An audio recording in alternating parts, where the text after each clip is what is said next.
द्वारका नगरी में एक भक्तिन रहती थी। वो भगवान श्री कृष्ण की इतनी बड़ी भक्त थी कि हर पल बस उनका नाम जपती रहती थी। उसका घर बहुत छोटा था, धन संपत्ति कुछ भी नहीं थी, लेकिन हृदय में अपार प्रेम भरा था।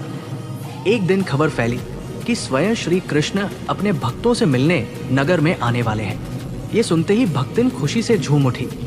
उसने सोचा, आज मेरे प्रभु मेरे घर आएंगे, मैं उन्हें अपने हाथों से भोजन कराऊंगी। लेकिन उसके घर में खाने के लिए केवल कुछ केले थे। उसने वही केले साफ किए और प्रभु के इंतजार में बैठ गई। थोड़ी देर बाद अचानक दरवाजे पर दस्तक हुई। भक्तिन ने दरवाजा खोला तो सामने स्वयं श्री कृष्ण मुस्कुराते हुए खड़े थे। भक्तिन की आंखों से आंसू बहने लगे। वो इतनी भाव विभोर हो गई कि उसे कुछ समझ ही नहीं आया।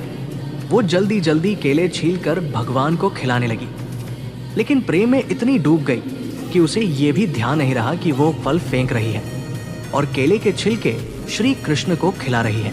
भगवान कृष्ण भी प्रेम में इतने मग्न थे कि बड़े आनंद से वे छिलके खाते जा रहे थे। तभी वहां रुक्मिणी पहुंची। उन्होंने देखा कि भक्तिन गलती से केले के छिलके खिला रही है और फल फेंक रही है। वे तुरंत बोली, माता, आप क्या कर रही हैं? भक्तिन का ध्यान टूटा।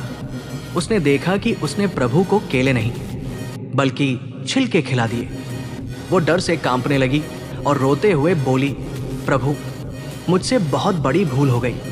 लेकिन तभी श्री कृष्ण मुस्कुराए और बोले, माता, आज तक मैंने इतने स्वादिष्ट भोजन कभी नहीं खाए, क्योंकि इनमें फल का स्वाद नहीं, तुम्हारे प्रेम और भक्ति का अमृत मिला है।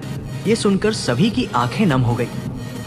उस दिन भगवान कृष्ण ने संसार को सिखाया कि उन्हें धन, मिठाई या बड़े भोग नहीं चाहिए। उन्हें चाहिए केवल सच्चा प्रेम और निष्कपट भक्ति।